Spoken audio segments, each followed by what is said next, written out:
of webinars on craft communities and their links to forest landscapes. We know that there is a link, it's important, but what goes into ensuring that this remains relevant to industries around them?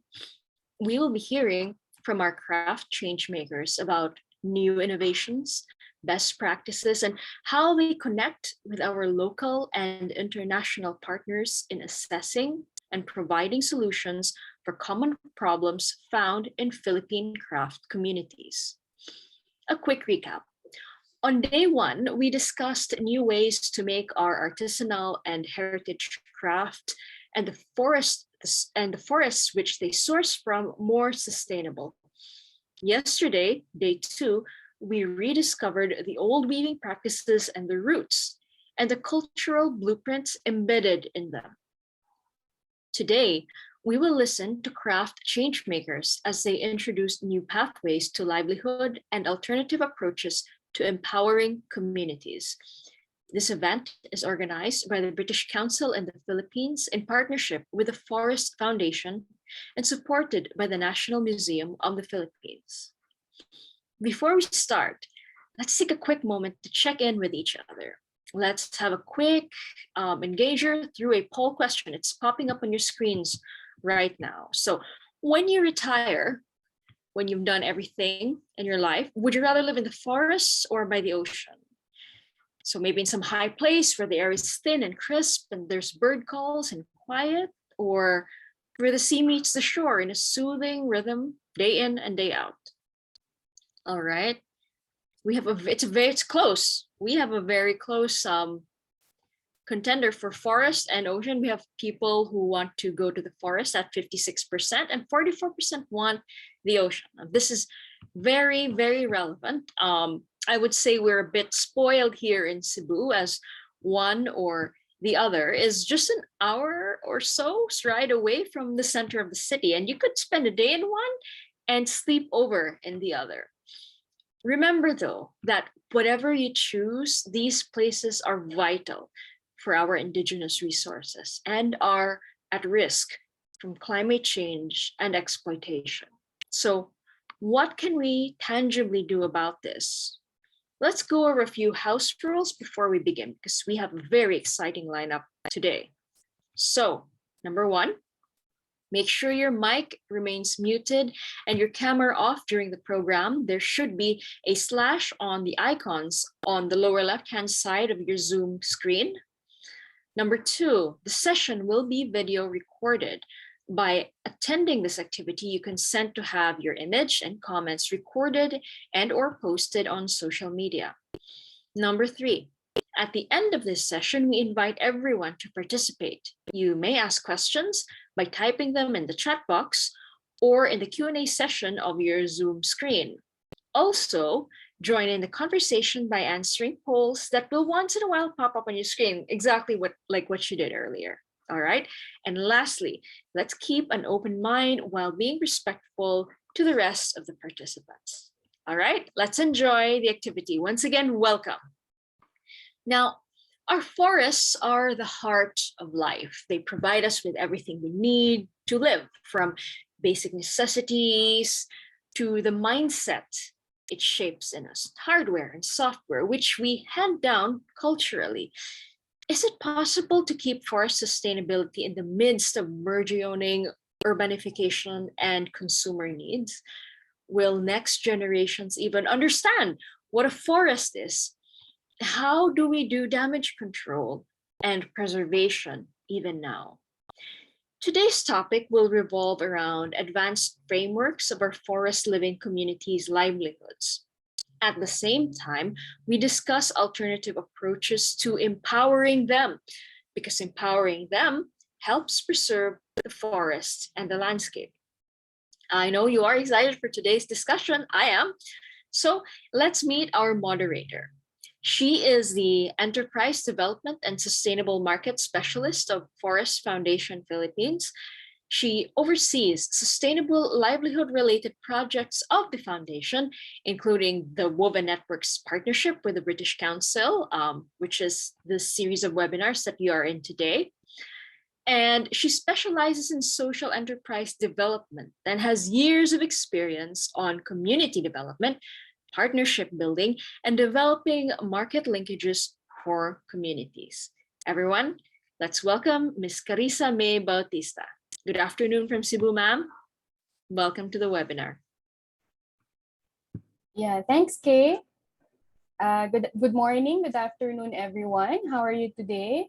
So I have been listening to the presentations of our grantees since day one. In the past two sessions, presented different opportunities for craft, sustainable resource management, and enterprise development.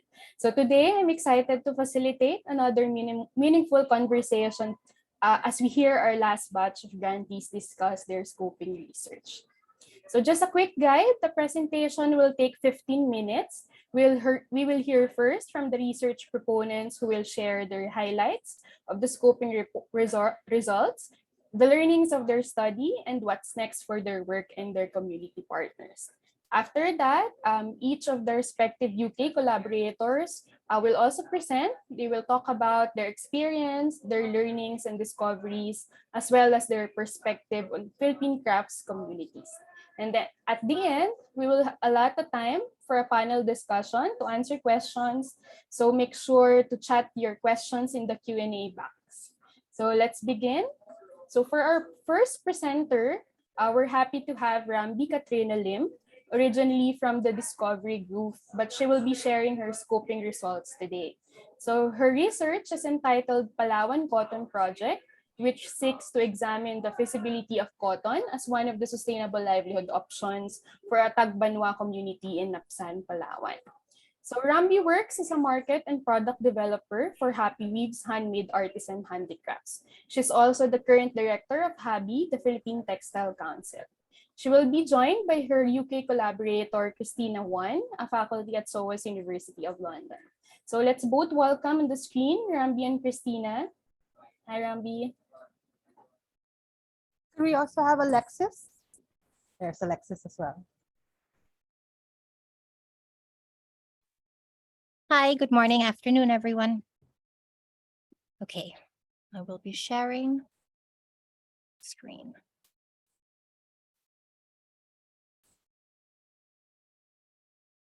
So good afternoon, I am Rambi and this is Alexis. So we are with Happy Weaves, which is the social enterprise of Purungan Tabud Foundation that works to develop and market products of Purungan communities. So our interest in cotton started in 2001 when I was doing research in southern Palawan, where I found wild cotton in Brooks Point. This was introduced to me in Kiangan, Ifugao, where they have a tradition of weaving wild cotton, which is a perennial plant, different from the regular cotton that we find in the market. We applied for the grant to further investigate the plant and see if it's found throughout Palawan and what are its uses. There is a long history of cotton production in the Philippines, and it dates back to pre-Spanish times, but it's long been in decline. Currently, locally produced cotton costs more than imported cotton. The PhilFIDA, the Philippine Fiber Industry Development Authority, are working to revive the industry by introducing new strains and genetically modified varieties. However, this will take time. And anyway, this scale of production will need logistics and processing facilities that we don't feel would really be suitable for the communities that we visited and worked with. And we really want to explore the more artisanal route of growing and the non-mechanized processing of these locally occurring varieties of cotton at the community scale. So in our field work, we did find the plant growing throughout Palawan, actually north to south. And even in areas where we couldn't find the plant itself, a lot of people recognized it as something that their parents or grandparents would grow. But none ever used it for textiles. They never got to the spinning stage beyond spinning it as use for oil lamps, like as the wicks for oil lamps, or sometimes they used it as like cotton, as swabs or for gauze. Not processed gauze, but as fluff.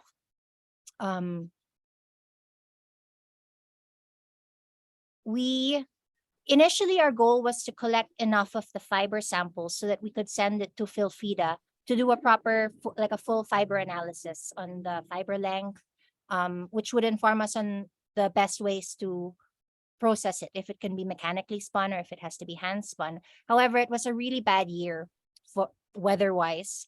It was a La Nina year. It rained throughout. Plus, we were hit with a typhoon in December. So a lot of the samples that we were able to collect weren't in good condition anymore. And they were already starting to degrade during our field work. We did, however, find one tree, a 29-year-old, according to our interviewee tree, where we were able to collect, sorry, I'm ahead of my slides, a decent amount of samples of cotton, but not enough for the Philfida processing. So instead, Rambi. So instead, we took it to Kiangan, Ifugao, and with the help of Sitmo, we were to check if it was something that it was the same variety. And then we found that it wasn't, and so we did a practice of spinning it into threads. However, we also asked them about if they would use this thread currently as weavers, and it wasn't something that they would use regularly because of the inconsistency of how it's spun, how the thread comes out. So which brought us to the conclusion that we do need to find new processing ways of processing of the cotton. So when we did our field work, we also went and looked at what are the existing uses of the forest and non-timber products in Palawan. And in Palawan, the threat to the forest is the fact that most communities get their income from gathering from the forest, almasiga, fruits, and also making of charcoal. And they sell it, but only in its rawest form, which means that they are not able to fully earn from this means. We also looked at the uses of non-timber products, forest products, and currently it's the bamboo, rattan, abaca, pandan, and mostly are used for building materials like the sawali and then the bindings of the yantok. We looked at the handicrafts of Palawan, and most processed would be for baskets, basketry, mats, and other bags, which are used either sold locally for home use or to the tourist section. So there is a market for the product. But there was also no weaving tradition in Palawan that deals with textiles. So we looked into Rurungan sa Tubod Foundation, which started in 1999, where they found that the pineapple needed for growing piña, for weaving piña fabric was growing abundantly in people's backyards. So with the help of Philfida and DTI, Rurungan brought in master weavers from Aklan to be able to train a core group of women to extract, to process, and to weave these textiles. Rurungan went on further to develop it into a textile that is unique to its weavers, and also brand and market the products. So Rurungan would be our proof of concept that we can introduce a new skill and create a new industry using products that we find in our environment. So then we Bianya. We also work closely with Biania's Foundation. They're an organization in Napsan in the south of Puerto Princesa. And they've been working with the Tagbanwas of Santa Lab with the goal of protecting the forests, preserving their biodiversity, but also improving the prospects of the community members through providing training and skill enhancement so that the community is not solely reliant on harvesting from the rainforest for livelihood. So they're really focused on developing skills such as carpentry. They're also working with new ways of processing bamboo. And there are highly skilled members of the community now that can build these amazing structures, and their masonry skills are also, they're quite skilled. So now their livelihood options are expanding, and the community members are really happy to be, to have these high level skills.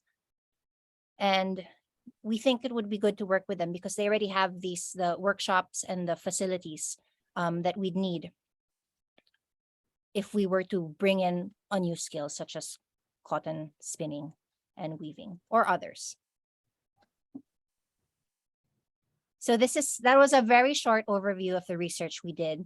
And it was really just to discover whether there is potential. And I think we came out of it with a lot more questions because we got the samples and we brought them, we tried to ID it, and it's possibly Gossypium arboreum, but even that is still unsure. And I think to really do a proper feasibility study, we'd need to do a trial planting and study the yield, and the viability of this locally occurring cotton. And when we spoke to WPU, Western Philippine University. The Western Philippine University, which is based in the south of Palawan, they're happy to, conduct this research with us as a next step. We also need to find out more about this local cotton and how it can be planted in a way that enhances or protects the existing forest cover. And also we'd also like to explore what is the most efficient and realistic way to process it, as well as textile, and also see if there's a possibility of other uses of the plant. And then, so after the research, our next steps would also be developing the skill enhancement program, designing a training program for cotton spinning, weaving, or other products. We also to produce materials for learning resources. The next, also, once we have that, we want to design the training program for cotton spinning and weaving, or other products. Depends. Like we also wanted to create products that the community themselves will use. So the ideas of even exploring something like because the community plants and processes tobacco, maybe we can create a cotton filter, cigarette filter from the cotton, or coffee filters. Or tea bags for what can be produced in the area. And to produce, and next steps is also to help also the communities where we found the cotton to produce materials for learning and training that we can implement with bianyas and SOAS. So the implementation of this would be to conduct the planting and harvesting of the cotton, and to conduct the processing workshops. So mabuhay, and thank you for listening.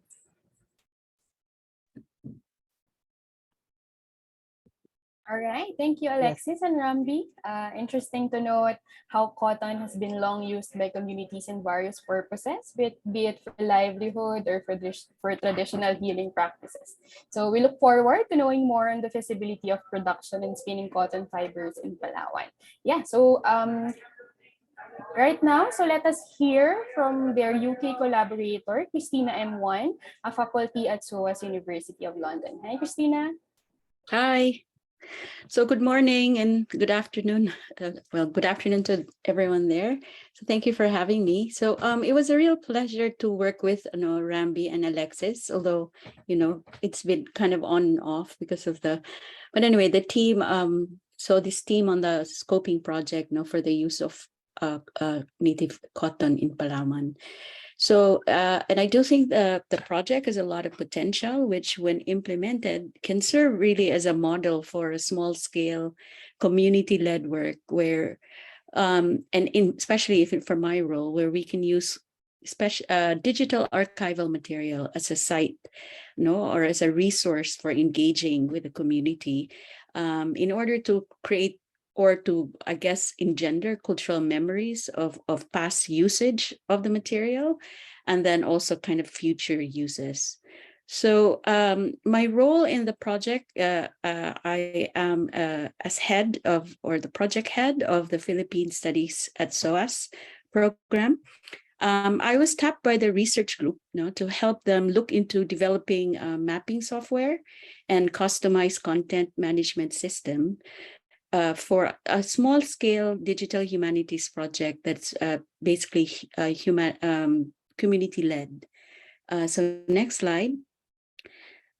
So our work at Philippine Studies at SOAS is to move towards kind of a meaningful area studies, because I'm based in the UK, but I deal with a lot of Philippine material that is stored in overseas collections. So next slide. We see Philippine Studies at SOAS as a research gateway. So we work with a lot of archival materials that are stored in the UK, and we try to reconnect them with source communities in the Philippines. So we do sound, manuscripts, we do a lot of material culture. So next slide. Right off the bat, next slide.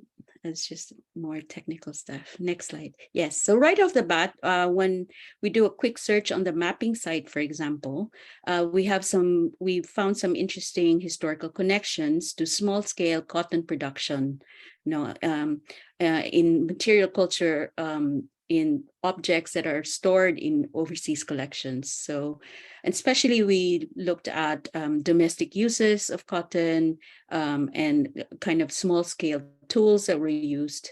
So next slide. We found, for example, this container collected by Harold Conklin in 1958, and which is now in the British Museum. And the inscriptions are really intriguing, but this is labeled as a container for cotton. So, of course, this is not from Palawan, but then we can see that there has been some usage, of cotton in maybe interesting, kind of maybe forgotten ways. Next slide.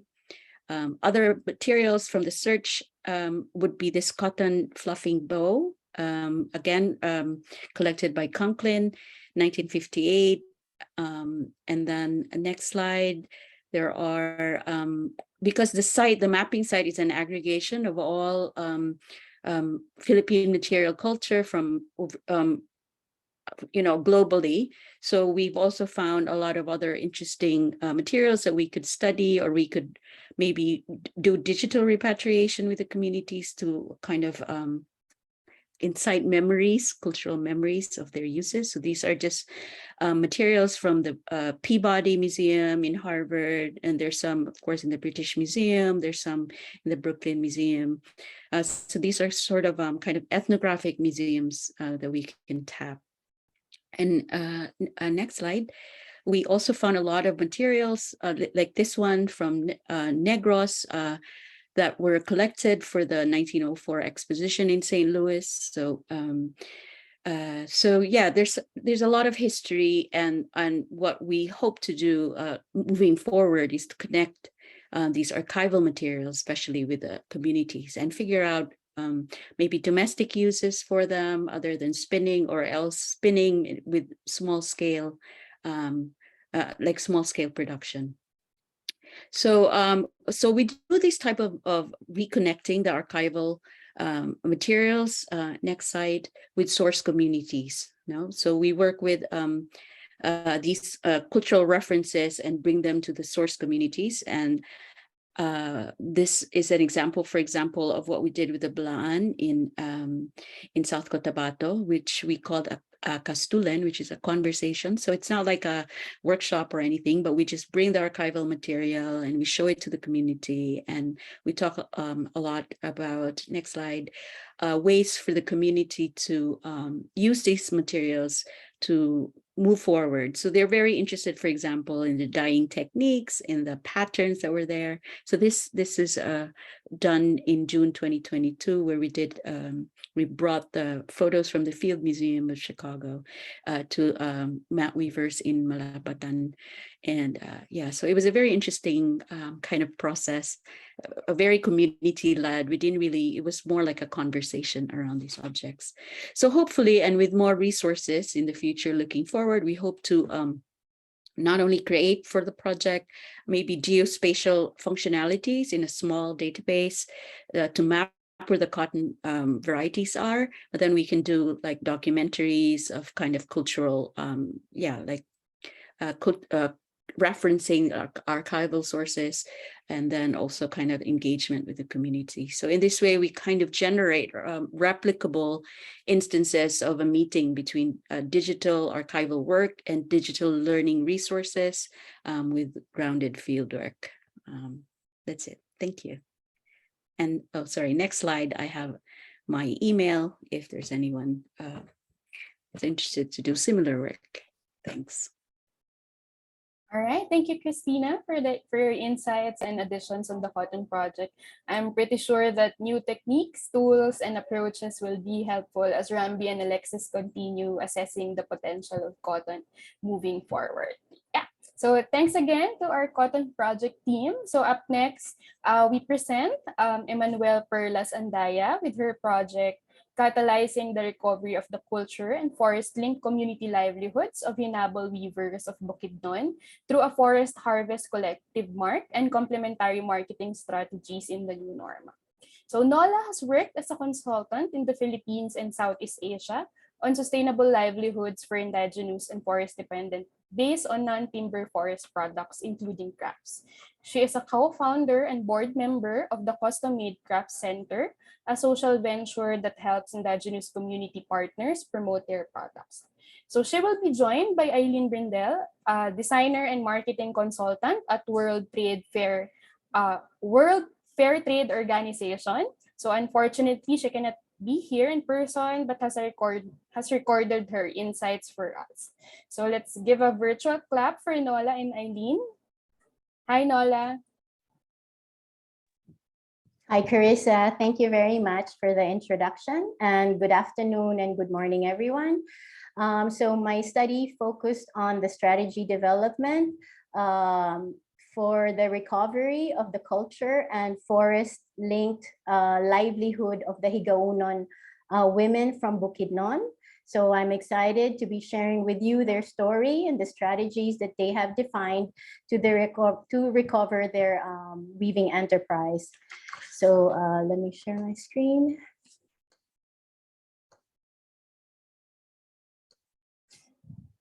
So quickly, I would just like to present the members of the Kalandang weaving groups that I have worked with. So from the left is Lita, the president of the enterprise. We have Holaida, Nolita, the original members of the group, Mary Jane, Lilette, Melanie, Nainena, Julita, Vilma, Nelda, Sotera, Agustina, Vivian, Virginia, Nonita, and with the baby is Myla, who is the group's master natural dyer and designer.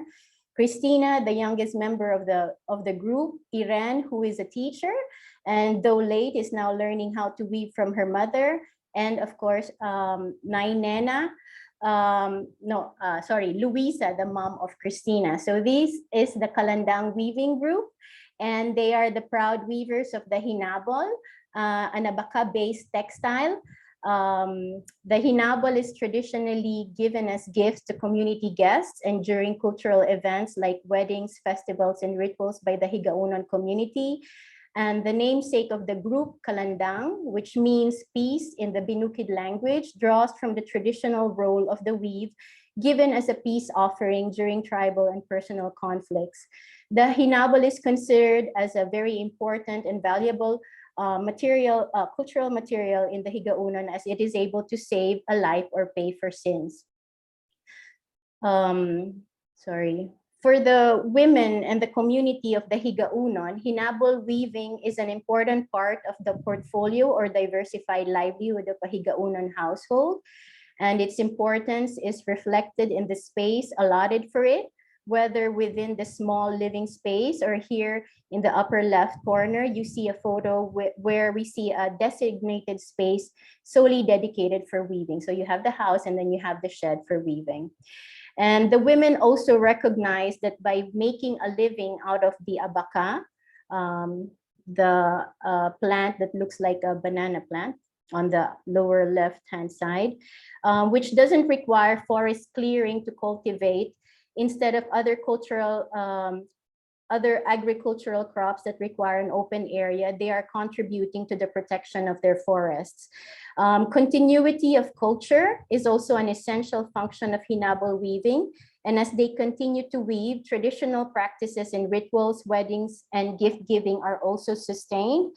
And by passing on the tradition of weaving to their daughters, they are certain that their culture will not be forgotten. And interestingly, I want to point out in the upper right hand, you have a photo of a young girl that was documented in 2005 by NTFP-EP, and now she has grown to be one of the officers of the Kalandang. So that's Mary Jane 17 years later. So we see how the tradition is able to continue. So I'm very happy to see that. And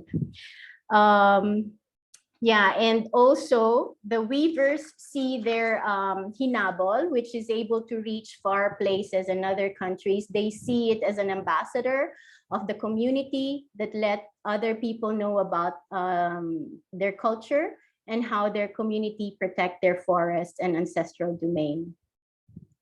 So the Kalandang women belong to the Higaunon indigenous community from Bukidnon, specifically from the Agtulawan, Mintapod, Higaunon, Kumadon, or Agmihiko ancestral domain, which you see here in the map indicated by the pink line. Ancestral domains are legally delineated territories owned and managed by indigenous peoples and issued with a certificate of ancestral domain title. The protection of the forests of the Agmihiko ancestral domain is crucial in the landscape, as it is an essential part of the upper Pulangi watershed, and its rivers and streams feed many rice paddies and agricultural areas in the barangays nearby, specifically Hagpa and Calabugao, which is considered to be the grain capital of the municipality of Impasugong, Bukidnon. The Kalandang is also located in Mintapod, traditional village within the sacred grounds and the cultural capital of the Higaunon, northern Mindanao. Sorry. So for the community and the women, the values of kultura, culture, kinaiyahan, environment, and comunidad or community are basis of sustainable and successful enterprise. These values guide the operations of the enterprise, and in turn, the enterprise benefits and strengthens these values. The bylaws of the Kalandang enterprise, for example, includes contribution to activities that sustain the three.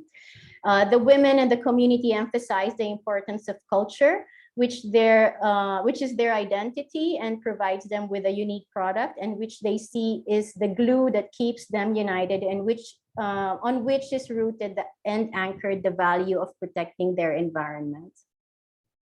So this one sleepy and remote village is expected to face an accelerated cultural and economic transition, with the new road cutting through the village, imminent connection of electricity and telecommunication, the aging of the traditional leaders, the increasing interest of commercial investors. And for the community and partners in protecting the landscape, it is crucial time in which sustainable livelihood options must be made more accessible and viable for community members. So the Kalandang weavers also face challenges of resource security as the abaka are infected with disease. The new set of leaders still need enterprise management capacity and confidence building. There is a lack of clear positioning and promotions for the hinabol. And most importantly, there is a need for a business model that takes into consideration the complexes and taboos of running a business in a gift-giving society, and that allows them to find a balance between a profitable business and sustaining their culture. So the same values are become also the same the assets for the community, so the culture, environment, and the community. In addition, their indigenous knowledge are the same assets that will provide them the solutions to address these gaps.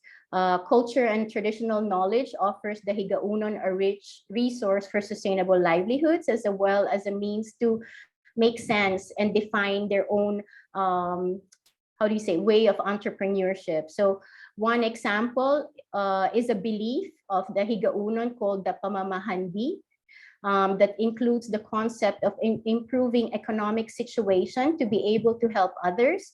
And this practice may offer the path between culture and business, where the motivation of engaging in business goes beyond profit, but also gives deeper meaning to business and makes it acceptable to culture. So to address the gap of access to market, the weavers and the community see tourism as a way to bring the market to them. The combination of culture, knowledge, and natural assets of the community translate to unique and distinct experiences for indigenous tourism. So we see in the map potential identified ecotourism sites of river trekking and camping within Mintapod, which can complement the weaving or cultural tourism in the village. Wild and indigenous foods also offer potential complementary products and attraction. Traditional activities of tagpahubay, so it's something like the Japanese forest bathing activity where you go into the forest to clear your mind. They also have panlauy, a traditional practice of a long forest trek done to monitor the conditions of the forest and to transfer knowledge to the next generation. So all these offer some interesting and unique inspiration for eco-cultural tourism in the village. There is also an opportunity for an integrated sustainable livelihoods of abaka, crafts, and tourism, so ACT, to align with the diversified livelihoods of communities. This is also a strategy to spread out the use of resources to avoid overdependence or overexploitation of one resource, whether natural or cultural, as well as to lessen the burden on just the women producing or generating income for the household. Supporting the integrated livelihoods of ACT, engage more members of the community and provide more sustainable options against more accessible commercial investments. So recommendations to strengthen the Kalandang enterprise are summarized and presented with the acronym of ARISE. So which refers to authenticity, relationships, innovation, leadership, storytelling, and entrepreneurial ecosystem. So authenticity refers to remaining true to their values, their culture, and their identity that will give them something unique to offer. In addition to strengthening their people's organizations to ensure the protection of the integrity of their culture, the group can make use of community-based or community-developed guarantee systems like the Good Hinabi practice or the forest harvest practice to demonstrate the sustainability of their products. Relationships, community, especially those that are remote, will really have to make an effort to establish relationships with those outside the community, whether they have to learn how to use new tools like internet. So that's something that they will have to do and go out of their comfort zones to reach out to stakeholders. Innovation leadership refers to continued search for new information and finding solutions to problems.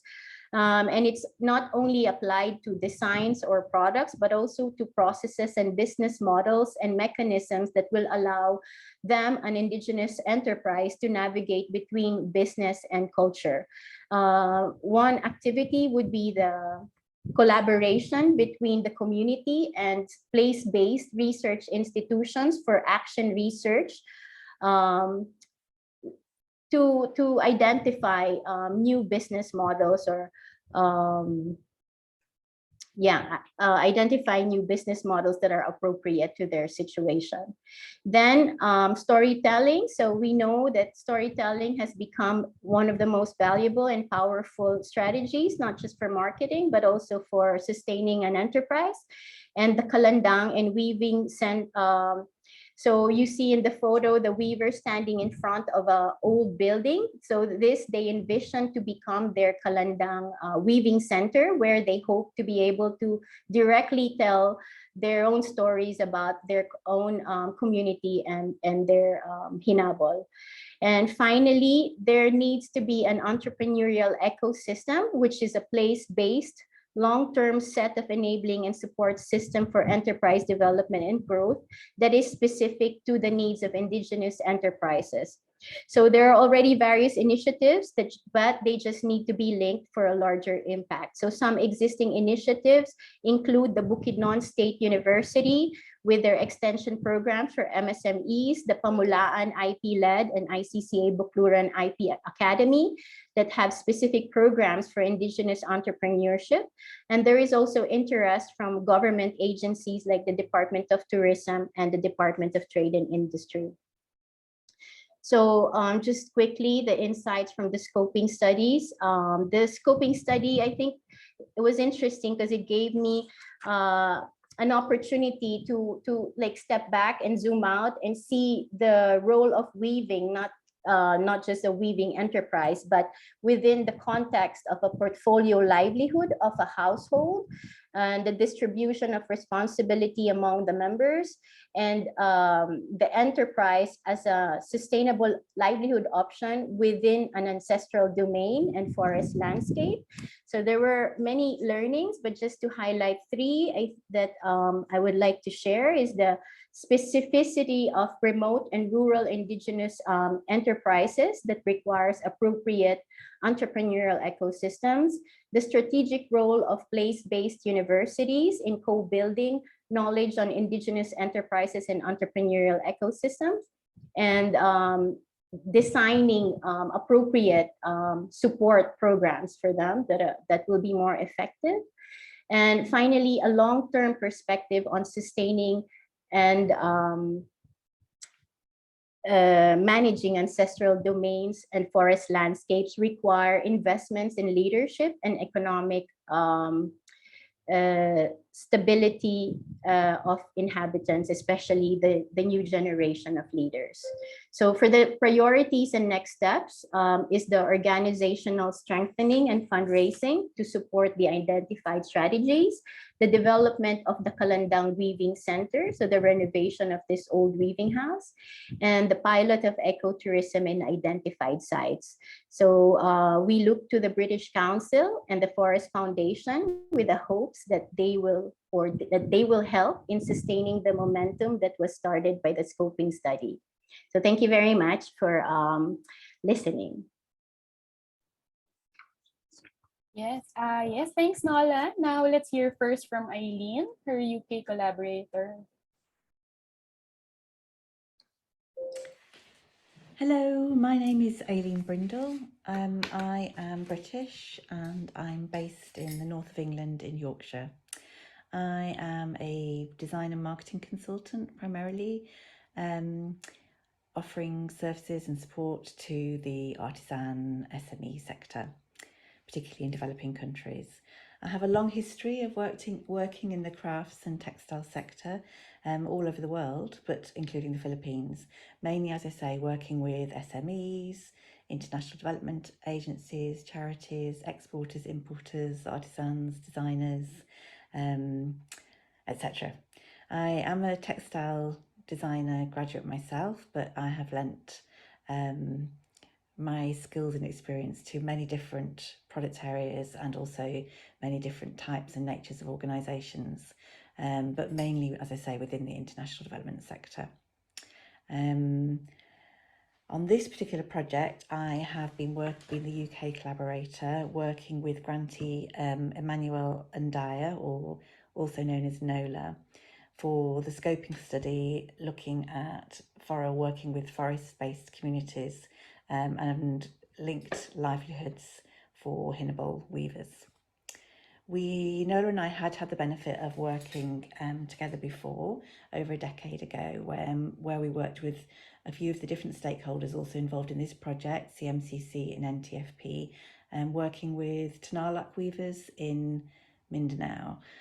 So it kind of makes sense to collaborate again on this project because we had both developed an understanding not only of each other's skills and how we work and processes, but also I had a good understanding already of the challenges and opportunities, but also needs of small-scale forest-based weavers, as the Hinnebol weavers obviously in quite a similar situation to the Tanarlak weavers. And there's a lot of synergies between the different communities.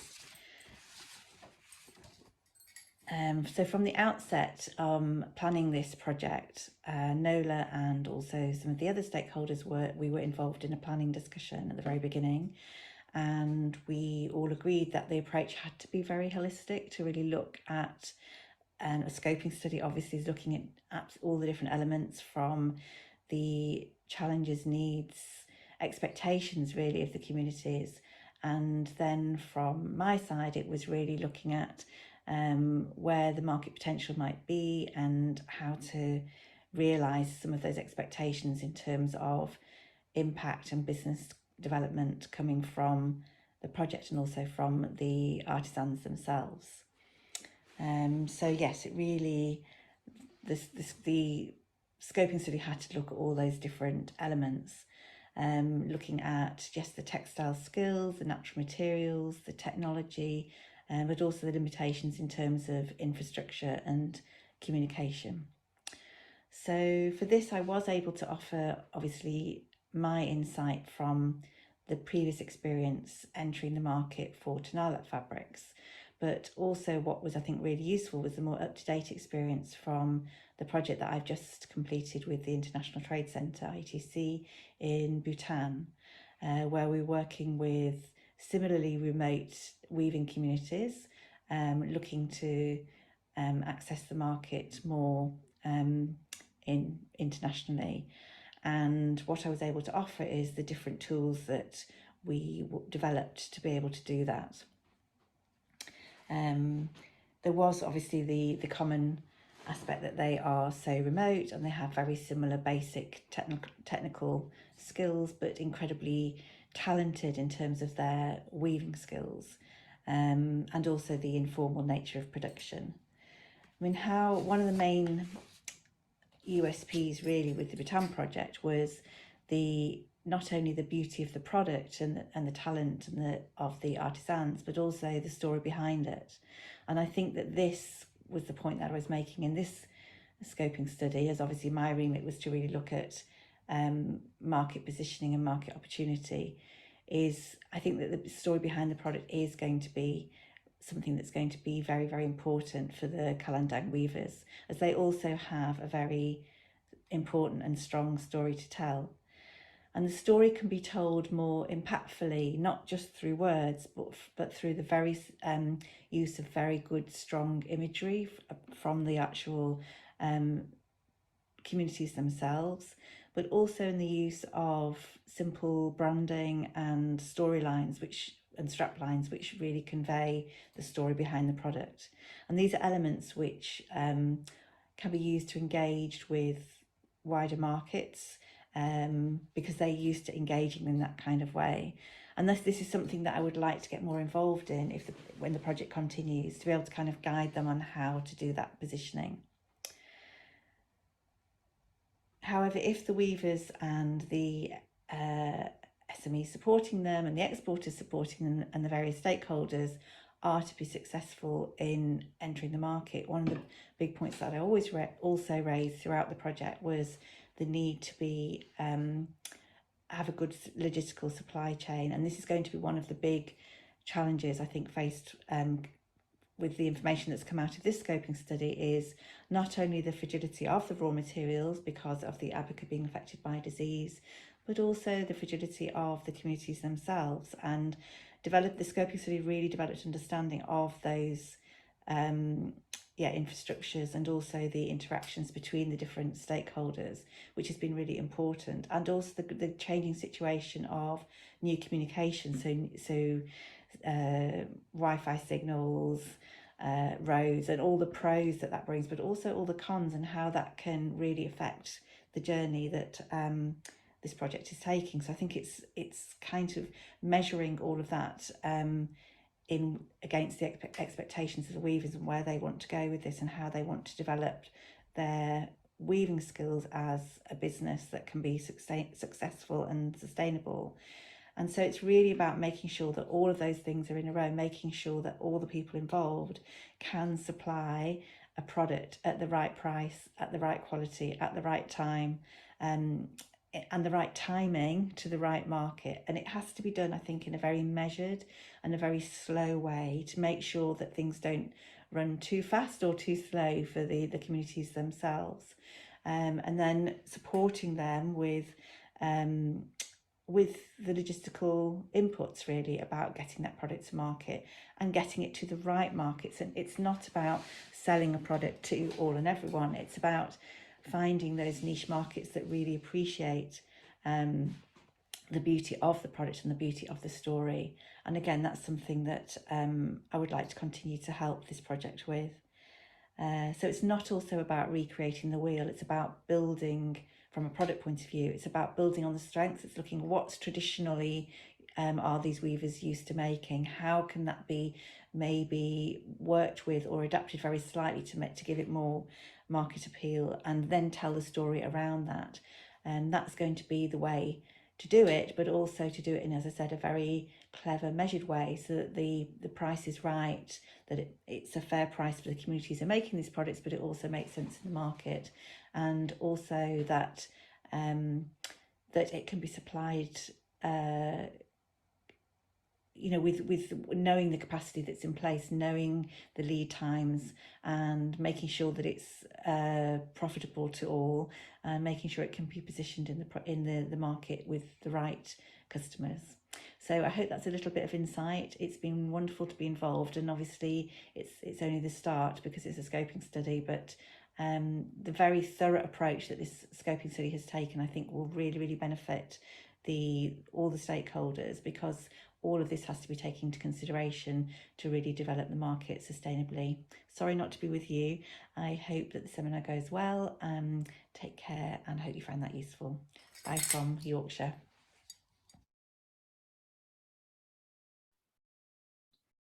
Impressive report and presentation, Nola and Eileen. Thank you. I actually agree with Lai on the chat. No, the results and the recommendations on the research really showed great opportunities for sustainable enterprise development, combining abaca, crafts, and indigenous ecotourism, and how this will enable empowering each member of the Hinabal Weavers. Yeah, personally excited for what's next for this project. Thanks again, Nola and Eileen. So now, let's hear our last presenter, Ria San Gabriel. She will talk about Panublique's Weaving Enterprise Digital Enabler, or PWEDE, an online platform that hopes to help bridge the gap between weaving enterprises and the digital economy. So Ria is from Panublique's Innovations, a collaborative platform in development that provides tropical yarns, textiles, and artisan crafts to designers and brands by creating a transparent and impactful digital sourcing experience. She will be joined by Ben Alderson, former head of investments at Ideaspace and currently startup finance and fundraising mentor at Ben Alderson Financial. So great to have you both, Ria and Ben.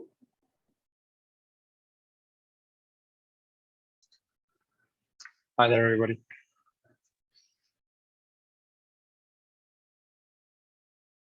Hi, good morning and good afternoon. Thanks for joining our session. I'm Ria again from Panublix, and under the recovery theme of the Woven Network scoping grant, we'd like to present the results of our research activities that delve into exploring the feasibility of a digital platform concept that we're calling Puede, or the Panublix Weaving Enterprise Digital Enabler to empower craft communities.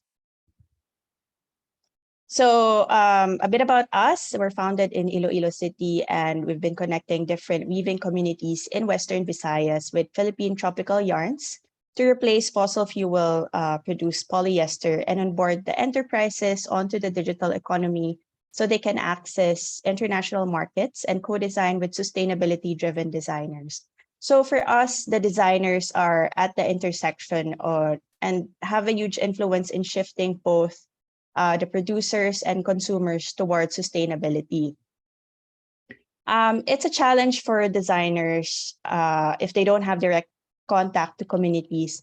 So this is why we're building the Panublix Weaving Enterprise Digital Enabler to connect designers, weavers, and customers so they can source, co-design, and wear sustainable products while creating a data-driven supply chain built for transparency and sustainability and traceability. So as more weaving enterprises, designers, and consumers get onboarded on the platform, this can create network effects to generate insights on sustainability. We strategically partner with sustainable material producers like the Regional Yarn Production and Innovation Center in Iloilo that can produce 50 kilograms a day of cotton, abaca, and pineapple. So the second one will be inaugurated in the province of Isabela, Region 2, focusing on bamboo, a non-timber forest product. And this is why for the scoping grant, we chose to focus on this region. So bamboo is one of the top raw materials that has been identified to be a good replacement for petrochemical-based synthetic fibers. They're quick to grow, usually requires no pesticides, and fertilizers, thus naturally organic. So Cagayan State University, in collaboration with agroforestry experts, will ensure the sustainable harvesting of bamboo for this yarn facility. So this is our research site, Quezon and Kawayan, Isabela, where we spoke with 3 weaving communities. And so if you notice, like on the right side, there's the Sierra Madre ranges, which serve not only as a sanctuary for flora and fauna within it, but also a protector against the typhoons that affect Luzon. So from a study by Forest Management, Sierra Madre's elevation makes it an effective barrier against storms coming into the eastern Luzon area from the Pacific Ocean. But resource exploitation have, consequences that leads to flooding or drought in the provinces that it touches. So they've been getting floods, drastic floods recently. So the DNR orders the planting of bamboo along the banks of the Cagayan River as an anti-flooding measure to prevent the recurrence of the floods, but also, as a tool for climate mitigation. So in the topic of climate change, the artisans' traditional sources of natural fibers are at risk of being depleted, also due to man-made environmental threats, making them reliant on these unsustainable synthetic fibers. So the absence of readily available raw materials leaves the weavers with no choice but to use these imported polyester, which is a decline, which declines the quality of the hand-woven cloth. And on the other hand, for artisans who rely on non-timber forest produce for their livelihood, so some overproduction of their products can also lead to exploitation of natural resources, thereby increasing their vulnerability to climate change. In 2014, so there's this Forest for Fashion program, which was established in order to promote sustainable forest management. And according to the UN Economic Commission for Europe, there's a significant link between the fashion and the forests because for forest fibers that are sustainably harvested and renewable, so this is the solution to a more sustainable fashion industry. So with the presence of Ripik in the region, also the same region where the Sierra Madre ranges are, this is an opportunity for us to explore technology and how it can bridge the digital gap of weaving communities, but also how it can aid in generating data-driven insights to contribute to forest management and conservation. So we're aware that digitization is a journey, and what works in one region may not work in another. So in a nutshell, we're validating the needs of artisans in this region so that we can integrate those insights into designing this digital platform, which came about from a previous study with the weavers in Western Visayas. So so what we did was more of a stakeholders meeting and focus group discussions. We got in touch with Isabela State University, which will house the yarn facility, DTI, who assists the micro, small, and medium enterprises in livelihood development, and DOST and PTRI, who were responsible for the weaving facility. And for the FGDs, we've tapped 3 different communities. So the Santos women weavers are the first among the 3 to be established. One member decided to become independent and put up the indigenous Annabelle craft. And the young Kankanae loom weavers are actually college level students who just wanted to be in touch with their roots and learn weaving. And they are trained by indigenous Annabelle craft. So they are at different stages of growing their enterprise. And we try to capture each cluster's unique needs, common experiences, and readiness to be onboarded to the digital economy. So some challenges of the weavers would be limited access to markets. They just rely on referrals from church members, really just marketing mostly within the vicinity, or getting some assistance from DTI through trade fairs. So they have inconsistent flow of orders, and they actually vocalize that they need more designers to work with. They've also experienced some encounters with exploitative middlemen and some customers ordering and then abandoning their orders unpaid. Some logistical barriers as well would be their site being 1 hour away from the banks and from logistic centers. And they've also vocalized their need for capacity building, not just in creating not just in craft-related skills, but also in entrepreneurship and digital marketing skills, and also leveraging on online solutions. So as for their tech and digital adoption, their area actually has no issues in terms of internet connectivity and electricity. There would be frequent power outages, but the networks Globe and Smart are pretty strong. So I've managed to contact all the leaders of the 3 communities via mobile and Facebook Messenger. Most of them are actually in Messenger, and the 3 communities also have Facebook pages, but really not efficiently utilized to market their products. They have online presence. So for instance, a feature by DTI or in an online directory by the municipality of Isabela. For, let's say, indigenous Annabelle craft, which managed to put themselves on Google Maps. So they were saying that a celebrity discovered and visited them because of their presence on Google Maps. Some of them use GCash in personal and professional transactions. And Especially for indigenous Annabelle craft, they use YouTube to learn new weaving techniques. They're also familiar with e-commerce, but more of as a customer. As for the product, so these are some of the products that the three communities create. So Indigenous Annabelle Craft and Santos Women Weavers Association, they source their polyester from a supplier in Baguio. As for the Yangkan Kanaelum weavers, they get their polyester provided to them by DTI. So they have no awareness that synthetic fibers currently can take up 200 years to decompose, and that textile microfibers are harmful to the marine organisms, which eventually end up at our plates.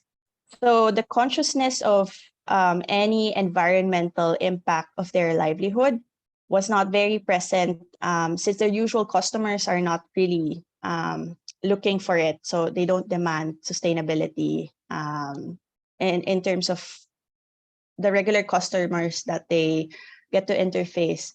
So, but of course, given a choice, they'd be open to try shifting to better alternatives. And with the upcoming bamboo yarns in the region, they look forward to creating more environmentally friendly products that is also sourced and created from where they are.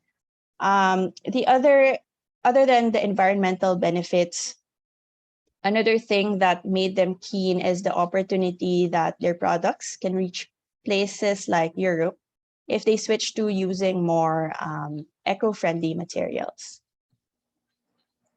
So here's our mock-up design of Puede, whose features are aligned with the needs of the communities. So we'll be continually validating these and keep constant contact with the weavers to test them in every stage of development. As for the overall findings, so there's an acknowledgement that technology can drive their business forward. And despite their low digital adoption, a tech platform may be possible because of the tech skills of the younger members of the weaving communities. And this can also be assisted with a step-by-step walkthrough of the app. Environmental impact metrics is not feasible at this point, but an awareness on the demand of transparency can shift the mindset of the producers into adopting more sustainable practices. As for the recommendations, further research on the forest management and establishment of regenerative textile map and a network in Isabela, for government and private institutions to find a sustainable way in lessening their respective carbon footprint. So for instance, using renewable energy for running the yarn facility and avoiding the use of harmful chemicals for processing. And then interagency cooperation in order to optimize avenues in supporting Isabela weavers.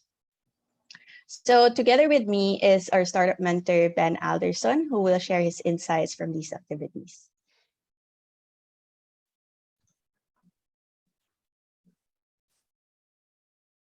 Hey, everybody. Just going to try and share my screen. I hope everybody can hear me okay.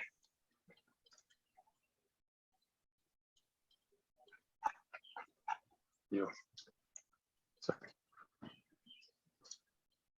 Sorry, can everybody hear me all right? Just checking in. Yeah, audio is working fine. Okay, great. Awesome. Okay, right. Thank you, Aaron. And thanks, Ria and Noreen, for inviting me along today, and for the organizers of today's session, and for everyone that came before. It was a very informative, insightful sessions. It's a real privilege and an honor for me to be able to collaborate on this project with the Panubilix team, but also to be involved in this wider sort of British Council program as well. So thank you for that. Just quickly intro about myself, because I think I kind of don't come from this general work area. I have a tech startup background. So along with my wife, I founded 2 tech startups, Design Space and AppSell, and have been both a program founder as part of the accelerator program at the Idea Space Foundation, but I also do a lot of work mentoring the founders in that program now. And I also led the investment by the Idea Space Foundation into tech startups for the last 2 years or so before I left at the end of March. I now run my own organization, Alderson Financial, where I just do more of the same, basically.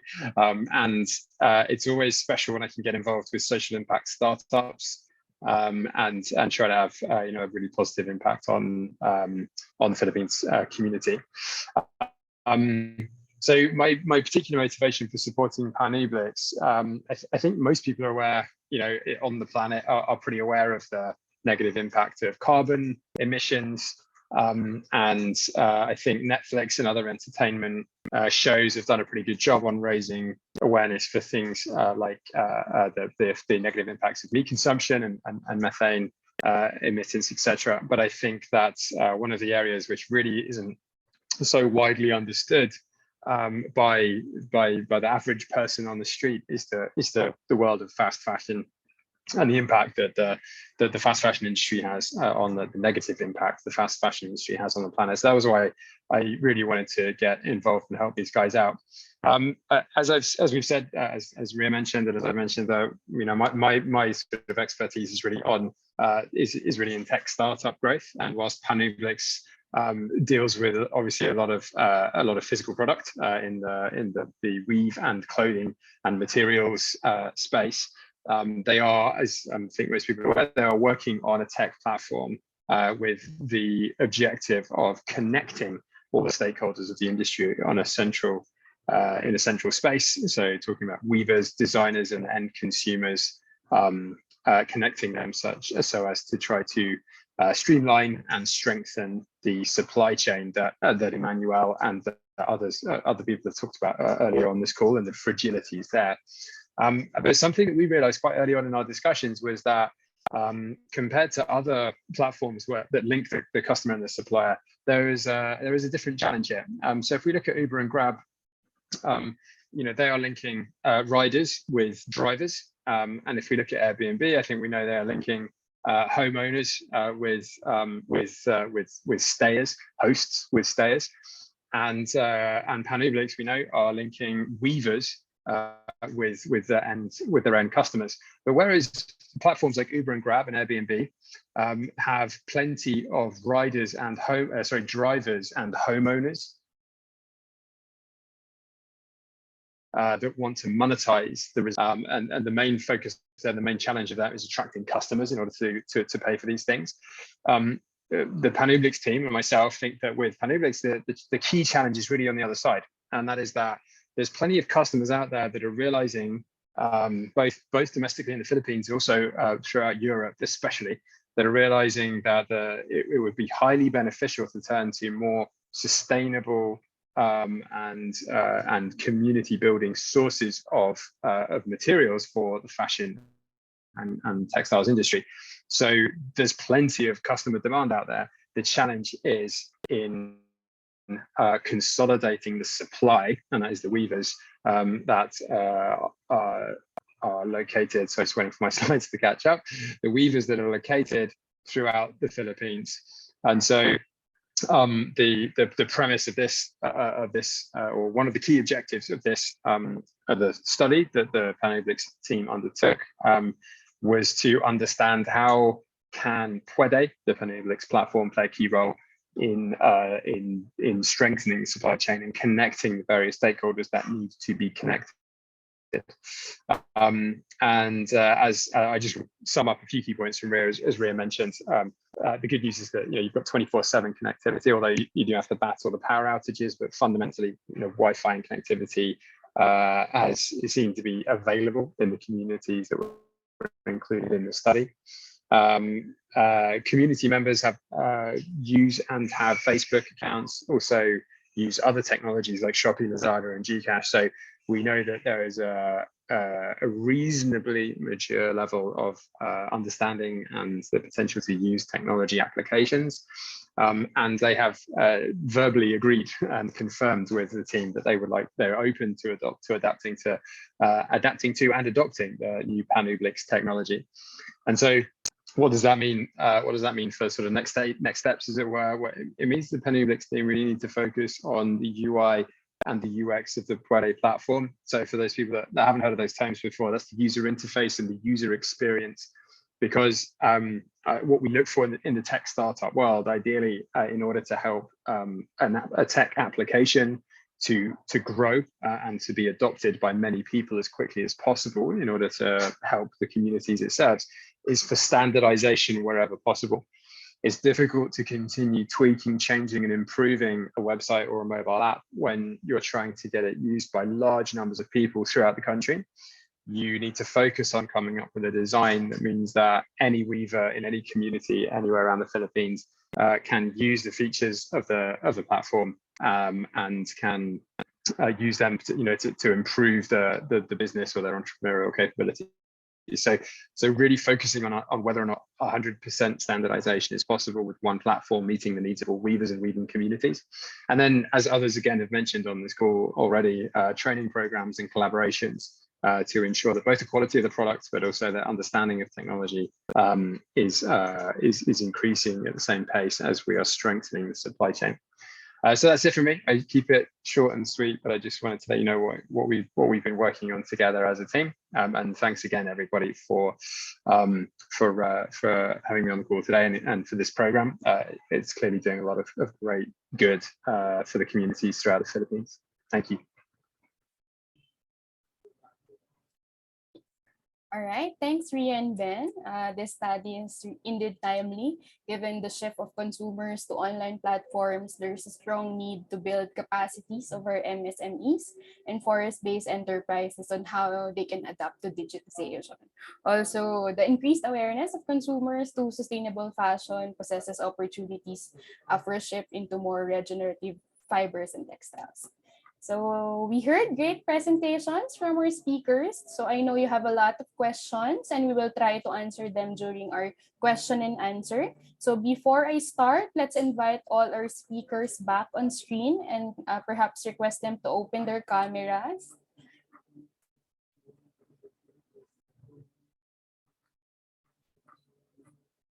Do we have them on?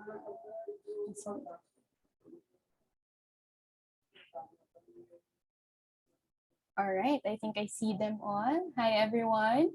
So let's start. So we have one question for Christina 1. Christina, how do you address the issue of taking a material tradition used for gift giving and non-monetary exchanges into the cash economy without completely eroding the originally cultural context of the making of these objects, such that with the Kalandag weavers? We have Christina here. Hi, Christina. Actually, that was my question. Oh no, I'm that was sorry. my question. Yeah, apologies for that. I thought it's a question. Maybe I'll answer. So is it for me, Christina? All right, go ahead, Nola. Yeah, I think that's interesting question, because that really came out also in the discussion with the community. And so originally, it took time for the community to decide whether they want to start selling the hinabol and the other products that they were making. But out of necessity, they decided to do that.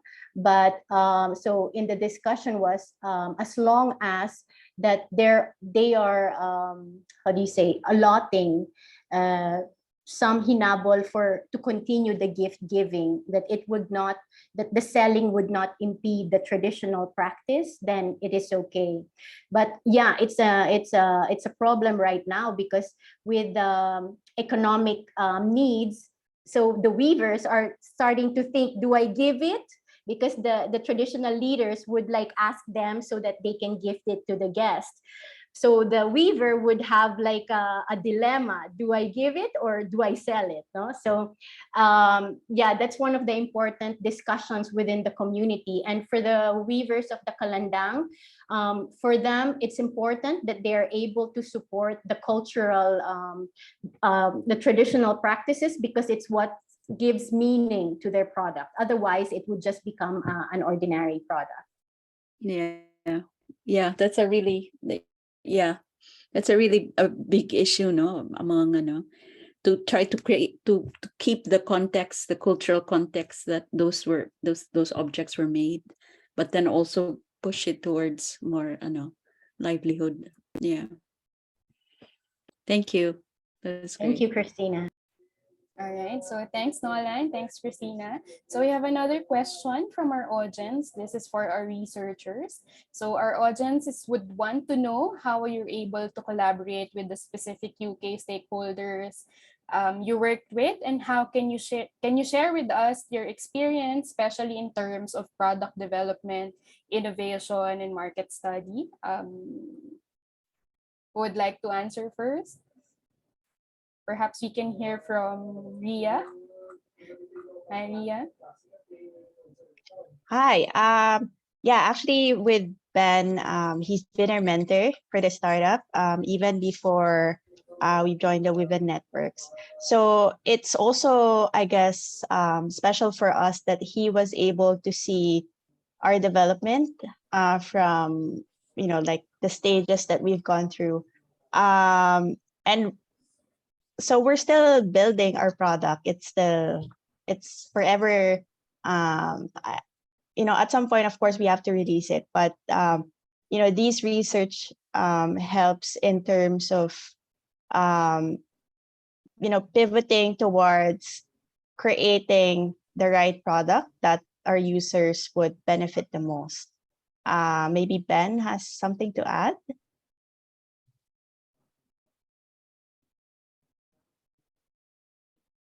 Go ahead, Ben. Sorry, I think my internet just cut out there a little bit. Sorry, as Ria was talking, what was the question? The question is actually, how was your experience working with Ria? How were you able to connect with her, especially in terms of product development, innovation, and market study?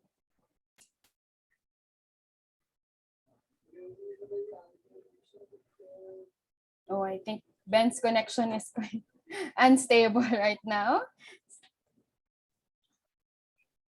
I guess I'll just pop in for a bit. For us, All right. Christina was our mentor. She was our bouncing with we would discuss with her our process and how it's going, and then also how we would want to take the project on further, because we weren't able to get any samples, enough samples. We still have yet to go into the product development stage. Okay, so thanks for sharing, Rambi. So moving on to the next question. So we actually have a lot of questions from our audience. So for Nola, cultural textiles normally struggle when women weavers would like to make a living. So how can you encourage weavers to identify buyers in good faith? I think it's important for them to communicate and to get to know the buyer. So it's not just about selling, no, to finding to how do you say, to just make a sale, but it's also important to meet the right partner in markets or consumers who would appreciate what they make, what is the meaning behind it. And they do that by engaging and talking to these buyers through different platforms, whether in trade fairs or whether with social media right now. So now there's a lot of ways that they can communicate directly. Thanks, Nola. I actually agree because given the emergence of social enterprises also here in the Philippines, it's easier for our communities to actually look for great partners who can help them market their textiles and their products. Yeah. So we have one from our audience. So are you encountering concerns from the community about cultural appropriation? If yes, can you share about this here and also discuss how you're handling this? I think this one is also for Nola. Hi, Nola.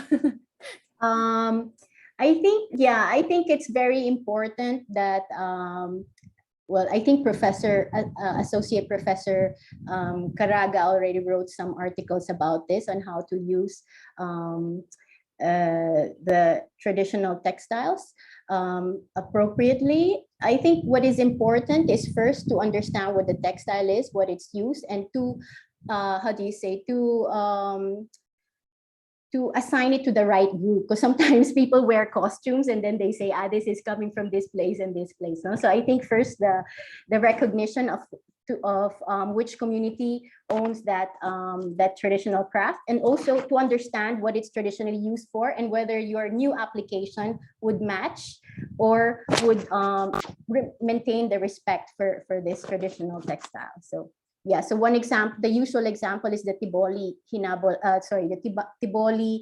tinalak, that they don't want it used on anything that would touch the feet.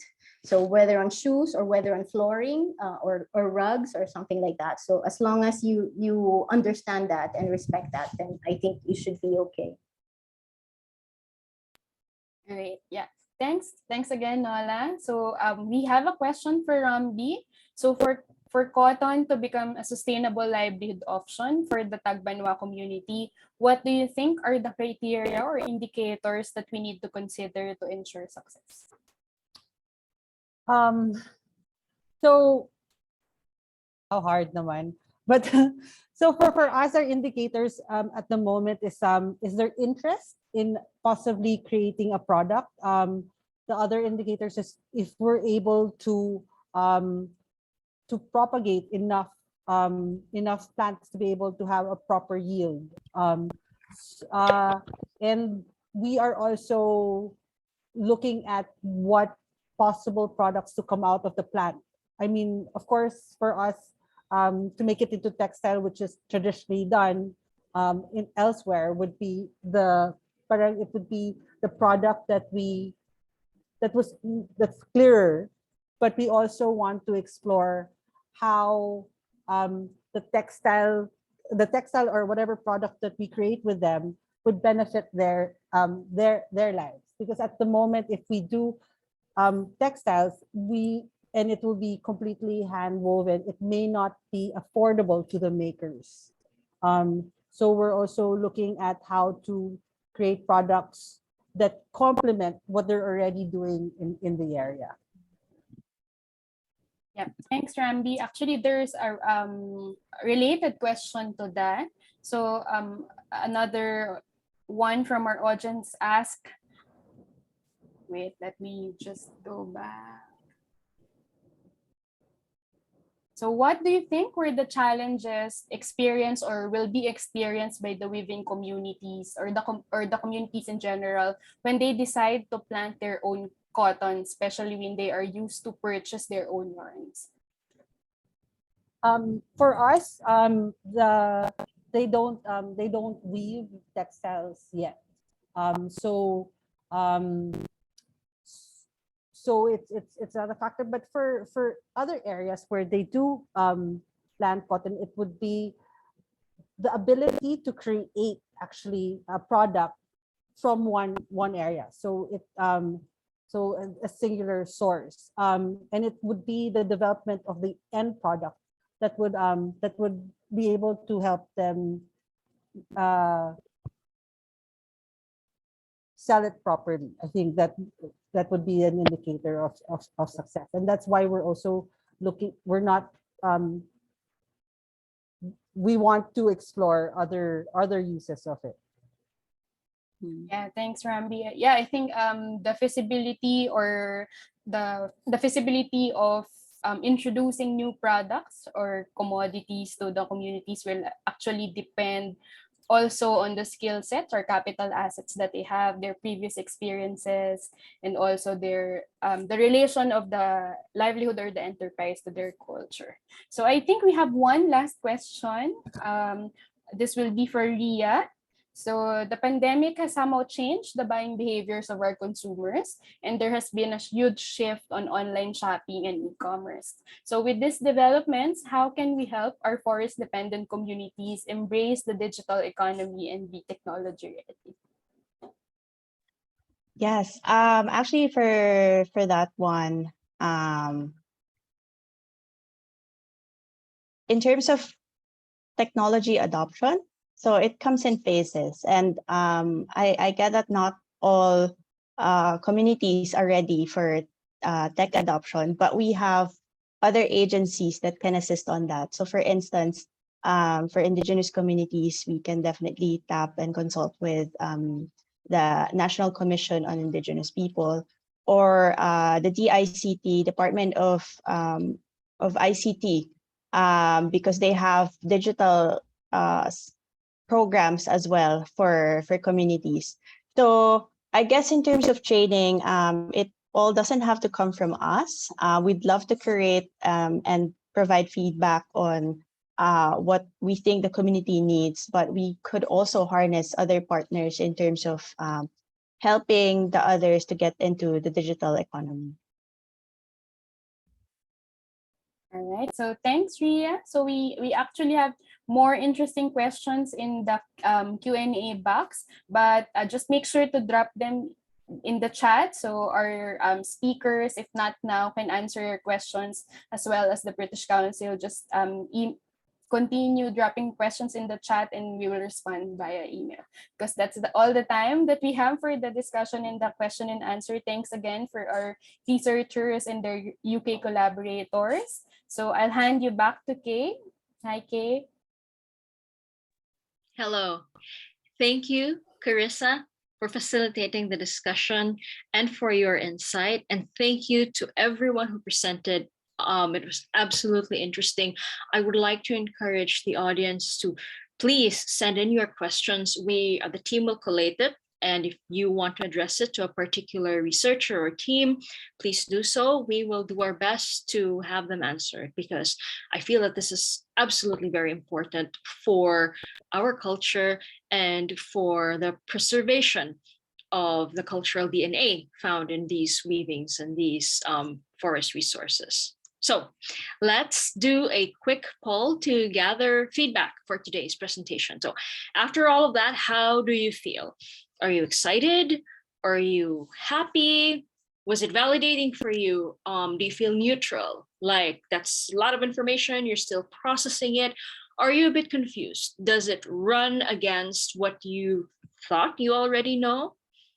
Or information that you thought was absolute? All right. Well, I am firmly with the happy people. 65% of you, that's wonderful to see.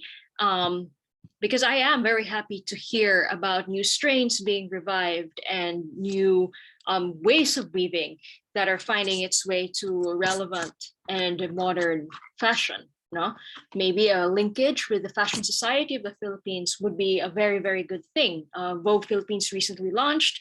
It's not a bad idea to do a focus on our indigenous weaves. See how we can bring this to a very haute couture sort of stage. No, let's do another poll.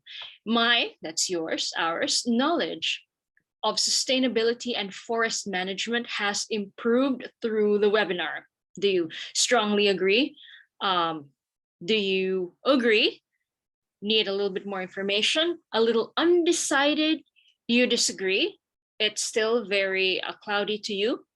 Do you strongly disagree? That didn't help you at all. All right, very good to see that 60% of you agree as well. Thank you very much. All right, so thank you for joining today's session. Again, please send your questions in. The team will do our best to send it to the speaker or the researcher that you would like to address it to. Don't forget to check the British Council's website for the recordings of this session, because it will make a great reference for other researchers who are on this call right now, who will probably want to build up on what we have found or discovered, right? Truly alternative approaches are crucial in helping our forest resources and communities to thrive and become sustainable. Now, to celebrate the grantees, partners, and communities' creativity and hard work, be sure to join tomorrow's exhibition launch titled From Land to Loom, From Fiber to Form, Woven Networks Research Projects.